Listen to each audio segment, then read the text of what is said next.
welcome to another episode of Gleaner Sports Live. I am Daniel Wheeler. Thank you so much for joining us. After a 100-day hiatus, the world's most popular league, the English Premier League, made its return to television screens and fans across the world yesterday. But the league returns in the midst of COVID-19 and continuing cries for social justice and reforms for black players worldwide. With the players spearheading the way, the first 12 matches will feature the notion Black Lives Matter on the back of the players' jerseys, instead of their surnames, and players are given the freedom to kneel if they desire. But can the gestures and solidarity lead to lasting and tangible change? For those answers, I'll be speaking today to Leon Mann, British journalist and former presenter for football's coverage for the BBC and ITV. He is also the co-founder of Football Blacklist, an initiative that celebrates the impact that black people have made on football on and off the field. He is also a filmmaker who made 2 documentaries of Usain Bolt, and he's also a massive fan of Tottenham Hotspurs. And it's a pleasure to have him here to discuss all these issues and a lot more. So let's get him on right now. Hi, Leon. How are you doing? I'm very well, Daniel. How are you, sir? You well? I am not doing too bad.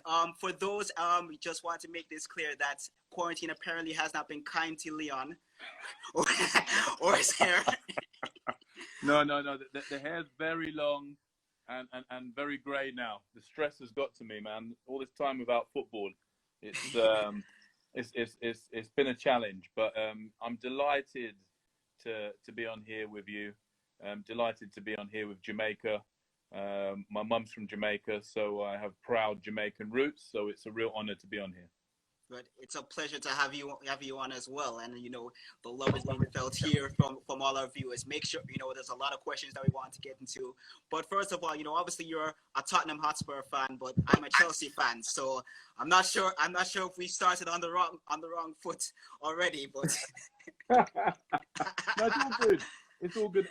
I used to worry about Chelsea a lot more than I do these days as a Tottenham fan. I mean, although it's going to be interesting for that final Champions League spot now with Manchester City encountering their problems, So, it could be Chelsea and Tottenham in the Champions League. I think it's unlikely, but it's going to be an interesting run into that one. Okay, well, just to kick things off for a little bit, we do have a little breaker round. Just a very quick question. I'm gonna ask you basically this or that, two things, and just to kick things off for us. So let's first start off with ackee and saltfish or cornmeal porridge. Oh, ackee and saltfish, man. All right. For me, ackee and saltfish every day. Cornmeal porridge. I haven't had too much, so maybe the guys in the comments can tell me. If I've got that right or wrong, and if I need to fix up, Okay. Andre.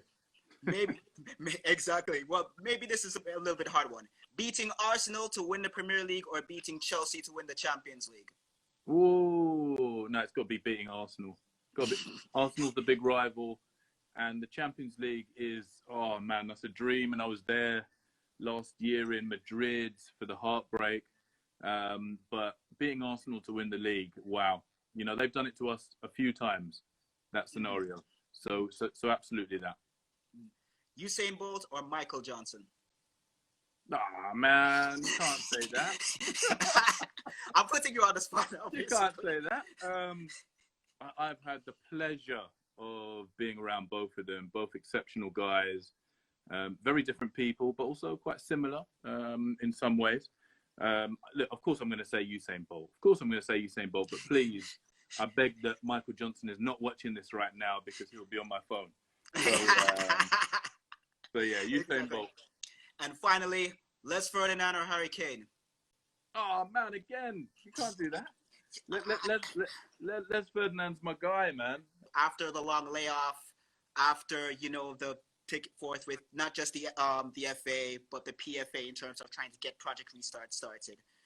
How did you feel in terms of for yesterday the first 2 matches went for you? Yeah, I mean for me, I really enjoyed it.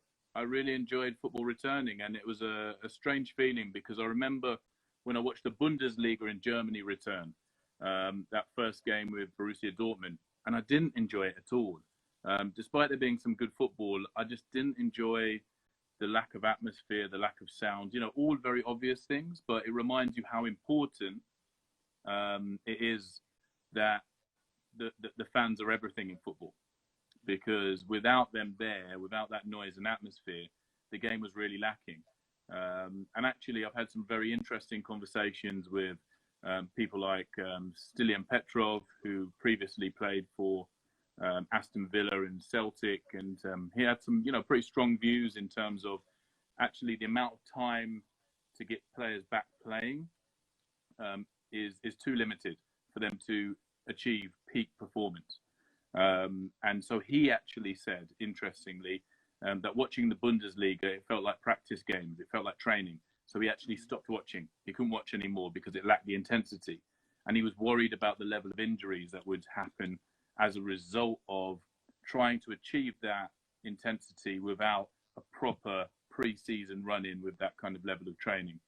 But I must say, having said all of that, I really enjoyed I particularly enjoyed the Manchester City versus Arsenal game, maybe because I'm a Tottenham fan, but I must say that the sound,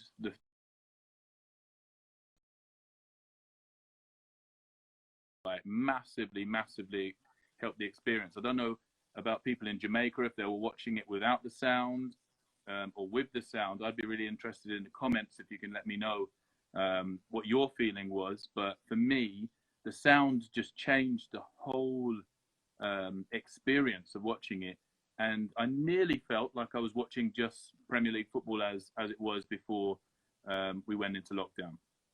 Did it feel that even the artificial sound coming in terms of for the options from the broadcasters, for example, Sky Sports? I'm not sure in terms of how it affected fans in Jamaica, but did it feel that it, I guess, took away from the actual from being there live? Yeah, look, let's face it. To replicate having, what would it have been, 50,000 fans at the Etihad last night, to replicate that is nigh on impossible. You just can't replicate that experience. In fact, I'm not going to name the player, but one of the players involved in one of the two games yesterday dropped me a message, and they really didn't enjoy the experience of playing. They dropped me a line because I'd wished them good luck, and they kind of just said, playing in that atmosphere is just so dead. It didn't feel great, which is to be expected, right? But for me, as a viewer, as a fan, watching on my television in my living room, the noise, the artificial noise, helped just so much. It really enhanced my experience watching the game.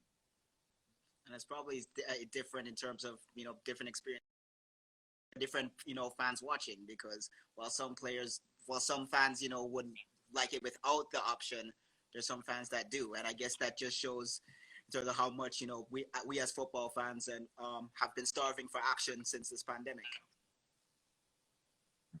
Oh yeah, big time. I mean, 3 months ago, the thought of having no football was. I mean, actually, let me be honest. As a Tottenham fan, we had no players left, so actually, the thought of having an opportunity to get some of them fit wasn't so bad. But actually, not having football and the seriousness. I'm in London, so the way it impacted London was horrific. I couldn't watch the news. It was that bad because it was just, news of thousands of people, dying. So it was really difficult. But I think that's why the return of football is kind of helping us all. It's raising spirits. It's a focus. It's something to look forward to. London is still partial. Well, we are officially in lockdown, although it's kind of been relaxed a little bit. But it's something to look forward to because we can't go and congregate together. We can't come together in the way that we used to. So we're kind of still locked up in our houses and get out for the occasional walk and bit of exercise and shopping. But, football is so important to people's lives. It certainly is massively important to my life. So it's been great that football's returned. It's been, pretty, at least for the Premier League, it's been good. But one of the highlights has been, for at least for this week, for the first 12 matches, that all the players will, instead of their surnames, will have Black Lives Matter in solidarity with what's going on with the aftermath of the death of George Floyd, and also the continuing cries for racial equality, not just in terms of for football, but also for everywhere else in terms of civil rights. What do you think in terms of for the league being okay with this, and more importantly, the players being an integral part of making this gesture? I think it's absolutely fantastic to have Black Lives Matter on the back of every single Premier League shirt. Really helps to open up conversations in the case of a place like England, where we're not good about talking about race. It's very awkward. People aren't very open about talking about the inequalities, the clear inequalities between black and white people living here in the UK and for that matter around the world. So I think well done to the Premier League for making sure that they're supporting this movement. I would be deeply disappointed if they hadn't. And we've got a shout out a Jamaican for this. I don't know if you're aware, but Wes Morgan, yes, played a crucial part in putting this forward alongside Troy Deeney, and I don't know Troy Deeney's roots. It might be another Jamaican guy as well, but we certainly know Wes is a proud Jamaican. And as Ian Wright has kind of pointed out and made very clear, Wes played a very central role in advising the Premier League that this was the move that they should make. So we've got to big up our players off the pitch as well as on the pitch, and I think the players off the pitch have really played a key role in making the league understand the importance of this gesture. So I think it can only be welcomed, and I think it's fantastic that the league has supported this. And for me, as someone pushing for racial equality in football here in the UK and for that matter around the world, there's going to be some interesting news breaking soon in America around some different bits and pieces tomorrow to look out for. It's crucial that these gestures open up bigger conversations about the power that black people have within sport. So it's great to have lots of exceptional footballers, lots of exceptional athletes, but we need to start talking about where we are in the corridors of power. Where are our black leaders? We need more black leaders, certainly here in Europe. I would say, looking at the NBA, certainly over in the States, MLS, NFL, we need to be not only the people running around on the pitch performing, being the superstars, but we absolutely need to be the people who are sat in positions of power making decisions. Otherwise, it's a completely uncomfortable dynamic that's unacceptable. I can't feel thoroughly good about a sport where I see my brothers and sisters running around on a football pitch, doing all they can, and when they finish, they don't have any value within the game. And equally, if I look at a sport and I don't see representation from people of my background, that sends a message that people from my background are not valued for the skills they have outside of their athleticism. And that's unacceptable, and something that we need to have some real open discussions about to move this forward. Because you pointed out it's not just about the stuff on the field, and because it's this kind of sentiment is not just the actions that were taken by the players yesterday. It started with Liverpool, with the Liverpool players, taking a knee, and also other clubs following. But what do you think in terms of will be crucial to make sure that this moment in time, because a lot of conversations, have started to be had, but how important it is to make sure that this momentum is not lost, to make sure that not only there is, more conversations, but concrete change in terms of in the boardrooms, but also on the sidelines in terms of coaching. Yeah, I mean, look, I think we collectively, and everybody has a responsibility, right? Because we're all football fans, which equates into customers, and sport needs money and needs us all to be as successful as it is and can be. So we all can play a role. And I think the players driving the symbolic actions is really important. something that we should welcome, celebrate, and praise the leagues and authorities for. But they are meaningless if they do not lead to the changes in terms of the structures of the game, in terms of where black people are in positions of making decisions. And these things are all better for business. You know, the more diverse your business is, there's loads of academic studies here. This isn't anything I'm just putting out there as my philosophy and feelings. These are academically proven facts. You know, there's every study to show that if you have a more diverse group of people, be that men, women, obviously racially diverse as well, then your business will perform better. So actually, you know, everything we are all calling for in terms of equality all speaks to better business. And I think that's what sometimes can be lost. Someone says talk patois. You know, I'm here to speak patois. Well, there's a little more there. Just a little tips. Yeah. That's all I can do. That's all I can do. I'm in Jamaica every 2 years, every year, for a couple of weeks. So I wouldn't like to let my family down by attempting to speak patois. I think they'd all go into hiding in Jamaica if they had to witness that. So going back to my serious point, you know, how are we valued is the question. How do you value me? You know, how do you value me as a black person? You know, do you value me because I can run around and play sport and entertain you?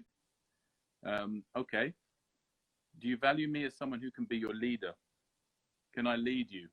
Will you trust me to lead you and lead your sport?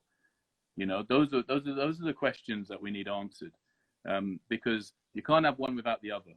You know, this is about respect and understanding, and true equality, and that's what we need to achieve, and we can do that collectively. And the players are playing their role right now. We just need to back their messages and to make sure that the conversations we're having with the leaders of our sports is very direct, is very focused, and something where we are asking for tangible outcomes and based on timelines as well. Because people can sit us out, you know, they can sit us out. They can say, yeah, don't worry, we're on it. And then we find ourselves 6 months down the line having the same conversation. That can't be allowed to continue anymore, and it won't. I'm interested in terms of your perspective on this, because I know earlier during the pandemic, you know, that Premier League footballers were getting a lot of grief from the UK government, saying that they should be, you know, be more involved in the fight against COVID-19 in terms of, you know, cutting salaries and everything. But you see, you know, players like Raheem Sterling that are doing so much to lead the conversation towards racial equality. You've seen players like Marcus Rashford of Manchester United doing so much in terms of for helping kids, you know, to get, you know, subsidized feeding programs, you know, and having success there. Do you think because all it brings to the narrative of, I guess, athletes, you know, sticking to sports. Do you think in terms of that narrative is dead? That there are a lot of players that are, you know, going about social change, and how can, in terms of from a local perspective for Jamaican athletes, how can they be a part of that as well? Well, I think, you know, speaking to the UK, speaking on what's happened, because I almost had forgotten about that situation at the beginning of lockdown, where, you know, the footballers in particular were getting called out in terms of what are you doing, and it was all about wealth. You know, it was all about, you are rich young men, you should be, and you get paid for playing football, so you guys should be doing more for your country, for this country. Now, what was interesting is I didn't see them calling out all the bankers, because we've got plenty of rich bankers here in the UK, and bankers who dumped us in a load of problems economically not so long ago, and were bailed out by the government to extraordinary amounts of money. Now, there were some underlying themes here that people were discussing about the fact that, you know, many of our footballers are from very working class backgrounds. Not all of them, but many of them are from very working class, as we would call it, working backgrounds, not necessarily wealthy backgrounds. They're working people. Their parents out working, you know, they weren't born into money, the vast majority of our footballers. And it kind of feels like people have a problem with people from those backgrounds having and earning huge wealth. You know, these guys live in mansions, they've got untold cars, they've got, you know, support in their lives. And it feels like there's a jealousy or a feeling that they've kind of won the lottery as opposed to earning their money. So there's kind of this underlining, this underbelly of this strange feeling towards our young footballers. And if you look at the British press, our tabloid press, the front pages, not necessarily the back pages, but they've traditionally always gone after footballers in terms of the stories that they've ran, the negative stories about them. And of course that sells newspapers, but equally, you know, they're not going after the bankers in the same way. So there's a dynamic there that's very uncomfortable for many people. And when you look at how lockdown has ended, certainly here in the UK, or not ended because it's ongoing, but certainly we're more relaxed here with our lockdown. You know, it's ended with Marcus Rashford having to run a campaign. I think he raised like £20 million to help feed young people who would normally be going without meals because they're not going to school. Getting a government commitment to make sure that those young people, those kids are fed. And with Raheem Sterling continuing to call out the continued racism, and not just with an emotional response, which is a natural response to incidents, but, you know, Raheem Sterling is talking about systemic racism. You know, he's talking about structural racism. These are things that haven't been done largely by our athletes in the past. So Raheem Sterling is reading. He is getting good knowledge, good people around him to help him articulate some real serious problems that are affecting not only Black people in the football world, of course, but in every single area of our society. So we have to big up someone like Raheem Sterling every single time. I'm very close with his team, the people around him. I think they're doing some great things in terms of supporting Raheem in terms of the work that he wants to do and the way he wants to use his platform and voice. And, you know, going forward, you know, we have to support these young men and women who are putting their necks on the line. These are people who are meant to be playing football. They're meant to be doing sport, right? So they shouldn't have to be in a position where they're doing these things, because society, the structures in society should enable politicians and campaigners to have these proper conversations. However, people are having to be embarrassed into having these conversations by having high-profile athletes call them out. So, you know, it's nothing necessarily new. We've seen it happen in the States for many years. But, you know, there is something in me, there's a sadness in me that we have to rely on our athletes to do these things. So while I welcome it, you know, we shouldn't lose sight that actually this should be dealt with by our governments. You know, this should be dealt with by the structures we have in place, and it's not. Where he mentioned something in an interview with the Guardian. Well, I think it was BBC Newsnight. I don't know if it was either the Guardian or Newsnight, but he was talking about in terms of specifically for coaches, you know, exactly why there aren't enough black coaches, especially for top flight jobs.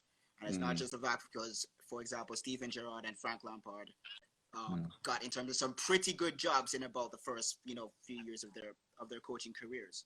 But other former players, for example, Sol Campbell and Ashley Cole and Dwight York, who has had problems in terms of to get, you know, a position at Aston Villa, has had to say that you don't have any experience, and they do have, in terms of, I guess, the coaching badges. What will it take in terms of to, as in, make the the playing field more equal? Is it enacting something like the Rooney Rule in NFL, which for the moment is a little bit flawed and under review, or something more drastic? Yeah, I mean, look, you know, for the people watching in Jamaica and around the world right now, just so you have a thorough understanding of this issue around coaches and managers here in English football. We have 92 professional clubs. One of them's gone bust, so we currently have 91 professional clubs across our 4 divisions. We have 6 black managers. So across 91 professional clubs, we have 6 black managers. Now you might think, well, you know, it's not like England's a black country. It's not like it's majority black people there. So what's the problem? Well, when you compare that to the statistic of 1 in 3, so a third of all professional footballers across those clubs and leagues are black. When you compare those statistics, it really shows you the level of the problem that we've had. And this has been the case for all the time I've been working in football, which is about 20 years now. So it's a real serious issue. And we've had this debate go round and round and round about why is this happening, and who and what can we do to address this? You know, who's responsible for this? And ultimately, we've come to a place where the Rooney Rule is not ideal. We've seen that in the States, although to be fair to the NFL, I think they've recently beefed it up in terms of the process, in terms of having a wider group, a wider pool of people who bring diversity, who would now be part of the process. So they're trying to address that, at least trying something. But in the UK, you know, what is the alternative? You know, for me, the focus has to be on the leadership, you know, in the boardrooms, who makes the big decisions. Because I believe that if we have, you know, a more diverse leadership of football, then that in turn, you know, helps to build some more confidence for people applying for the jobs. Because even just the other week, Jermaine Defoe said in an interview on Sky Sports, why would I bother getting my coaching qualifications if I'm not going to get a job? Because I'm looking at the people who've come before me and they're not getting a job, so why would I even bother to get qualified? Andy Cole previously said this about 15 years ago. And that kind of gives you an idea of the sense of loss from many in the black community around even trying to get a job because of the lack of engagement, the lack of success in this process from many other black people. So in terms of where I feel we can make a real change and difference is actually the boardrooms. Because, you know, a friend of mine told me a fish rots from the head, right? So we need to sort the head out. We need to sort it out at the top. Because if we sort it out at the top, and someone's saying I've lost myself here, but don't worry, bear with me. I'm just breaking it down as best as I can. If you sort the top of the pyramid out, if you sort the decision makers, the people who drive change, they drive the vision of a business, because that's what a board does. A board is not involved. It's not supposed to be involved in getting hands-on in every single little decision that goes on across the business. It drives the vision of a business. So if the vision is we need to be a diverse business to work better, then actually it becomes more inclusive. Then we get a different culture. We have more faith in the system to give us a proper equal opportunity. And that is what will happen for managers as part of the football industry. That's what will happen. But it involves change at the top, because if we're focusing on this level of managers and coaches, as we have been doing for a long time, the numbers go between 6 to, I think at its best, 11. 6 to 11, 6 to 11, 6 to 11. That's the numbers of black managers that we've had across 92 professional clubs. So it's not changing. So all the initiatives, everything we're trying to do is not necessarily working. So we have to focus at the level above. And it makes logical sense to do that. But because it's hard, and because turkeys don't vote for Christmas, it does involve a lot of very challenging conversations, and it involves, the support of players in backing up the need for change at that level. And people are beginning to listen. And I say that cautiously and optimistically. But the conversation has moved significantly in the UK to focus very much on leadership, because that is what's going to drive the change in each of one of those 92 businesses and across the spectrum to get the change that we all need. And frankly, without that change, I think we're working to a 50-year plan. I think we're working to a 50-year plan. We're waiting for 50 years for people to die so we can get new leadership in that is more in tune with the modern world. Which shouldn't be the case, which feels that because the general consensus is that, we're basically running out of time. We can't wait anymore for that, for that change to happen. No, we can't. We can't wait any more time. And I think if you look at all of the Black Lives Matter campaigning and the marches, the protests, this is no longer just black people marching in the street. This is white people, black people walking together. There's some very honest and open conversations. The England manager I was on a call with the England manager, Gareth Southgate, and he was speaking to the media about white privilege. This is the England manager. He's talking about the privileges that white people have. Now that is a real shift in conversation that we here have not had previously. We've not had that. So change is happening. Change is happening, and it's because of people taking action. It's easy to look to somebody else to change things up. It's easy to look to other people to say, what's the plan? But actually be part of the plan, be part of the solution, because we all have a part to play.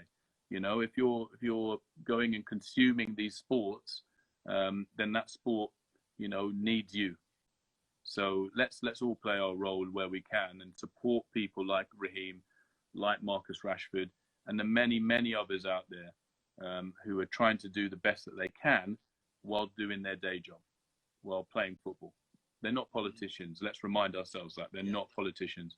We're asking them to be politicians because we know that people listen to them, and it's really, really difficult for them to do both. But they are delivering, and we need to get behind those voices, and each of us play our own part. Segueing in terms of leadership, because you spoke on leadership, and I want to touch in terms of, it's not just the fact of the FA, but also, I would imagine that it would involve the football governing bodies, whether it's UEFA, whether it's FIFA, in terms of to punish clubs for incidents of racial abuse to players. And I want to ask, because of the incident that Raheem and Callum Hudson-Odoi experienced during a Euro qualifier last year, and because of the criticism of the punishment gone on to him. I had an interview with our national defender Damian Lowe, and he says, extensive fines. He needs major points deductions, and kicking them out of major tournaments like the Champions League. Do you do you agree with this? And two, what will it take for UEFA and FIFA to finally hand down major punishments that will at least be a deterrent? Yeah, I mean, look, absolutely, we need the harshest possible punishments that align with the law. Often the governing bodies talk about having to align with what's lawful, in terms of the punishments. We need, it's an interesting one, because for me, the most effective punishment is playing behind closed doors.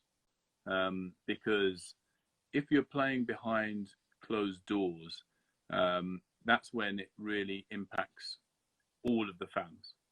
So that's when you get a sense of self-policing. So there's a complete, we're not having you come and disturb our football, because if you disturb our football with this racial abuse, we're not going to be able to watch next week. So it is a way of policing it through the fans themselves. And we've seen in England that's been hugely successful over the years in terms of the cultural changes that we've seen amongst the fans, that actually a fan challenging another fan is probably the most effective way of challenging racism. That's been a huge success here. But of course, that's got to be alongside education.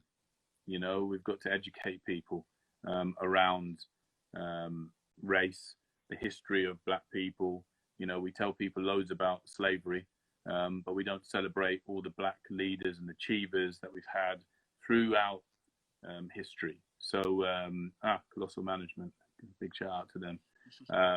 So we need to do more there. We need to do more to educate the next generation, and we need to protect our players. We're talking about human rights here.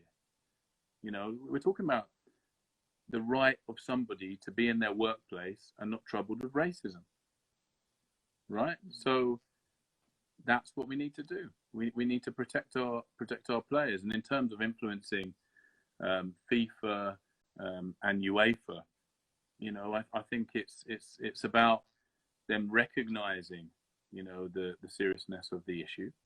I think sometimes when you're sat in Switzerland and not necessarily in a very diverse community where perhaps it's kind of covered and you feel these things in a different way, you don't necessarily sense the impact of these issues. So we need to get noisy in terms of not accepting football in the way that it can be disrupted by racism, just quite simply not having it.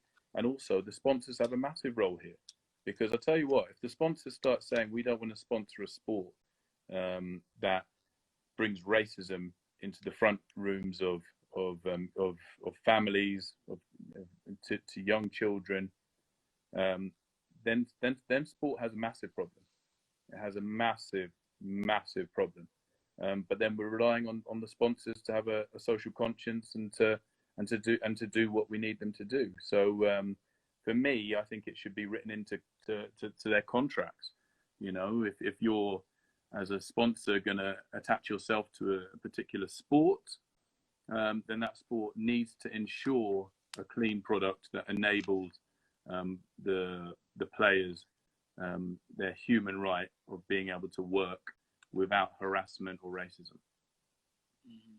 Well, because it's a lot of things. Because I think like this momentum and these protests and everything becoming more vocal. Do you feel that hopefully that this will trigger UEFA or FIFA to do something drastic? Yeah, look, I mean, we have to keep putting the pressure on. The players are doing a great job with that in terms of calling them out. This never used to happen. I think social media has played a huge role in this. And that's not a slight on the players that have come before, by the way, because, it's very difficult for them just to survive their work environments, just in terms of playing day to day and turning up to training day to day. I mean, turning up to a place where you are one of the very few black people is difficult. And we shouldn't forget that. So for them just to kind of be role models to encourage the next generation was almost like their role. And now this next generation is taking it to a completely new level because of the confidence that they have, because of the way they support each other, and because of the strength of their voice, because of them having their own platforms. No longer are they having to rely on, us in the traditional media to amplify their voices. They will do it themselves. And often that's where we're finding stories as journalists now. We're seeing what they are leading the narrative with. And I think that is just so powerful. And, all of that applies pressure on the likes of UEFA, on the likes of FIFA. And we need to keep it up. And it's tiring and it's exhausting, but we have to keep it up. So, and we have to take it to the next level. We just have to keep pushing. and understand where the trigger points are for these organisations to change. You know, in terms of what really makes an organisation move. Because I'll tell you what makes me move. If you mess with my money, I'm going to move. I think that's a general consensus for everybody because... Well, precisely. If you mess with my money, I'm going to move. If you come to my house, you try to trouble my money, I'm going to move. So maybe there's something in that principle that applies to wider issues that we as black people are facing. So yeah, let's see where we go. I am Ja Princess facts. So well, let's see. We have in terms of like 25 minutes to go, and I want to try see if we can, get to all in terms of the preview for this weekend games if we can. I know that's a very big game tomorrow. Tottenham will be facing Manchester United. News coming in that Harry Kane should be able to start. But I want in terms of from you as a Spurs fan, how do you think the season has gone with the introduction of Jose Mourinho? Do you think that he has the break has been beneficial for him and for Spurs to try and make a late push? Listen, it's been an awful season for Tottenham Hotspur. We're coming off the back of being in a Champions League final. Where actually, I love Pochettino, but I do question his decision to start an unfit Harry Kane ahead of an informed Lucas Moura, where, you could have brought Harry Kane off the bench. But, I mean, look, it was a gamble.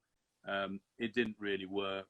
I think it was very difficult into that Champions League final for Spurs because, once you go down to a team like Liverpool, it's very, very difficult. But in terms of the Mourinho factor, I think that's really interesting. In terms of him coming in as a proven winner, and that's what Tottenham need. They need any kind of trophy. The football hasn't been great under Mourinho. We were spoilt by the football from Pochettino. It was fantastic football. The football at the moment isn't great, but I hope it improves, obviously. And yeah, it's going to be interesting. But yeah, this time, it's allowed Harry Kane to get fit, Steven Bergwijn, Heung-min Song. So, we were going into that Manchester United game previously, probably with Troy Parrott up front, right? Who's a very promising young player, but he's very, very young. So actually, this is a real change in terms of the team that will go out. But we're talking about Harry Kane coming back. I mean, they'll be talking about someone called Paul Pogba, stepping back out there. Who's a hugely significant player, World Cup winner, and will want to prove a point against Jose Mourinho. So it's going to be really interesting, and I think who knows what to expect, because these games are a bit strange. There's an element of them being training sessions, and well, I don't know. We'll see. One of our colleagues, Ricardo Macon, is on the chat, and he wanted to ask in terms of would you like a player like Leon? Would you like Leon Bailey, to be a part of the Spurs, the Spurs setup come next season? I mean, I think, Leon Bailey obviously is someone who I keep an eye on for obvious reasons, because of my Jamaican roots. And he's a real exciting player, really, really exciting. And yeah, I mean, we Tottenham fans, love players that get you off your seat. We want to see entertaining football.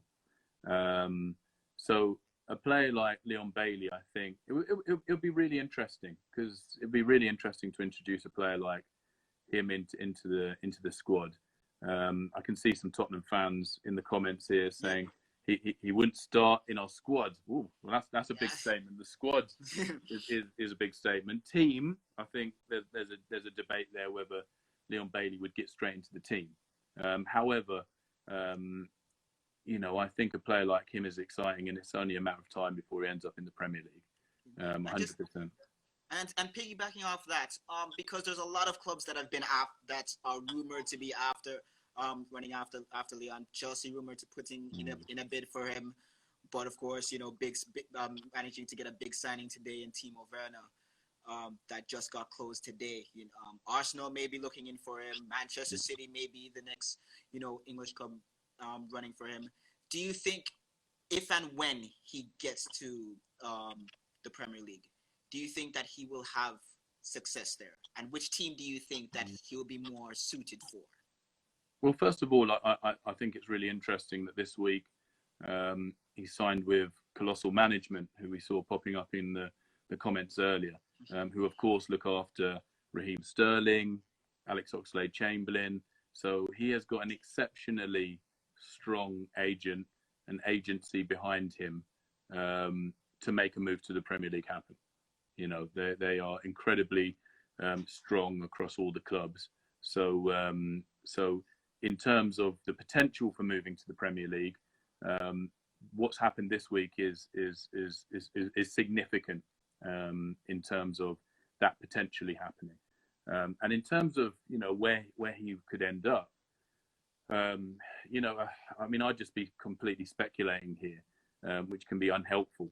But I think for me, Leon Bailey needs to play every week. So does a Leon Bailey play every week at Manchester City or at Manchester United?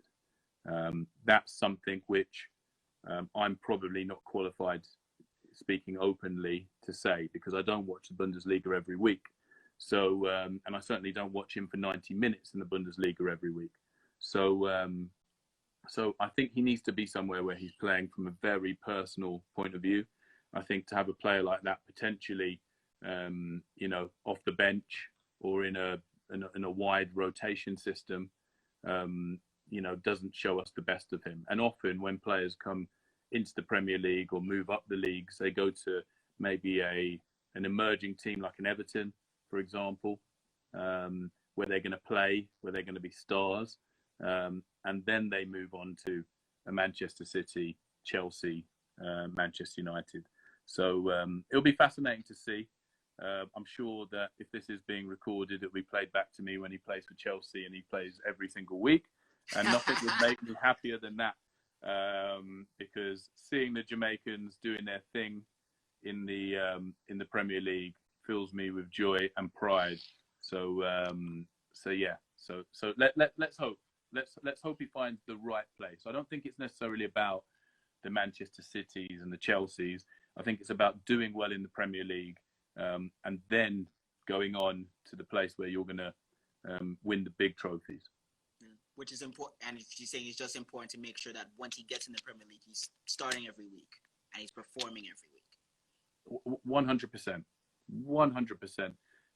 There's so many false dawns with players who end up at a team that's maybe a bit too big for them initially, and then they just kind of fall away and end up having to go back down to a team that's going to play them every week. So I hope that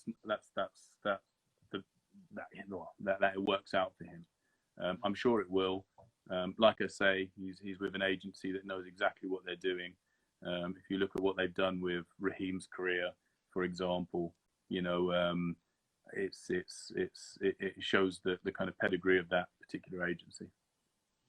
And just to piggyback off of that, in terms of the Premier League finally being back, we had a tweet in terms of one of our member of Parliament here in Jamaica, and he said that great to see that the EPL back up and running, and while many things are different, it's great to see that Arsenal hasn't changed at all.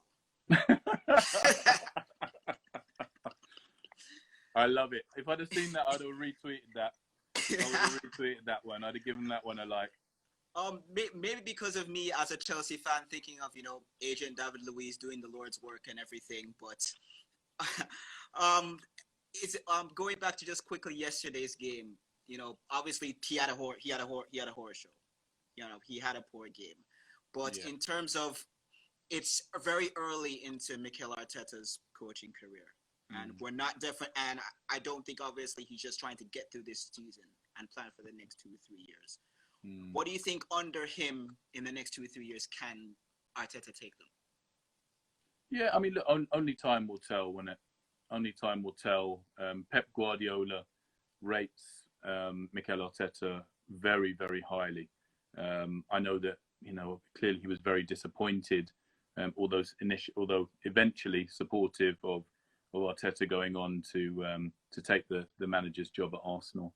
But, from the players that I know who've worked with Arteta, they speak very highly of him. They speak very, very highly of him as a person and as a coach. And I think his response to, clearly the horror show that David Luiz had in terms of backing his player, showed class, quite frankly. I think, that goes a long way with players. That goes a long way. And I'm really interested with Arsenal because they've got like a real project on their hands.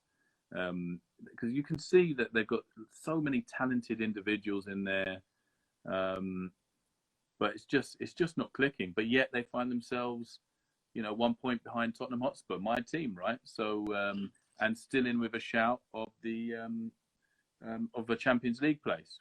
Albeit it's going to be difficult, but they're just a point behind Tottenham Hotspur. They're still in the race despite having, a real difficult season where everybody's kind of ridiculed Arsenal to some extent.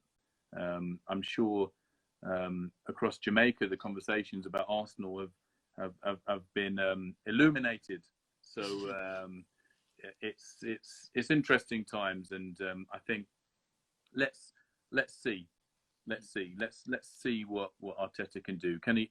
Because he got a bit of a note out of them initially. Can he continue to do that? That's the real test. And what does that rely on? But I look at Arsenal's defence and I see some good players in there, but it's not really clicking together. They need some significant investment there. And the forward line looks great, but then, you're not starting Pepe last night. I'm not sure if that was because of injury or not, but Mesut Ozil isn't travelling for tactical reasons. I mean, he can't get in a squad for tactical reasons. Apparently, that's been the frustration for most of Arsenal fans in terms of what he can't even get on the team. Yeah, I mean, not getting in the team is one matter, but not getting in the squad for tactical reasons is for a player earning £250,000 a week, reportedly, it's very strange. So there's issues that they need to sort out there. Just one final question, because I wish that we had all the time in the world, but we keep like we're running out. But just one thing I just wanted to try to get across. Before Project Restart, Troy Deeney said that should Liverpool go to win the title, that it will be a little bit tainted this year because of COVID and playing behind closed doors. Do you still feel that way, or it's more like Liverpool needs their due? Because I see there's a lot of Liverpool fans here, on the chat with us. Do you know what? I feel for Liverpool fans, I really do, because they've waited this long. They've made up noise for this long.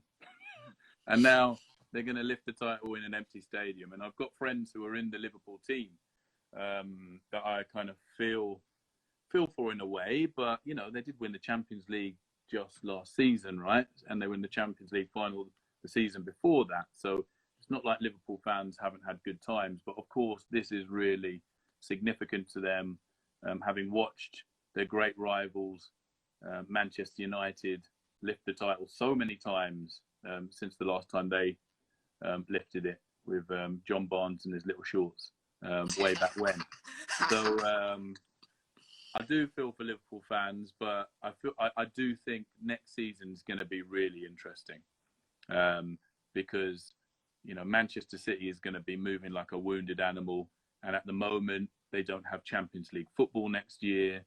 So I think Liverpool and Manchester City brawling it out for the title next year will be a lot more competitive, put it that way. I don't think Pep Guardiola's going to be resting in the short amount of pre-season that they have this year.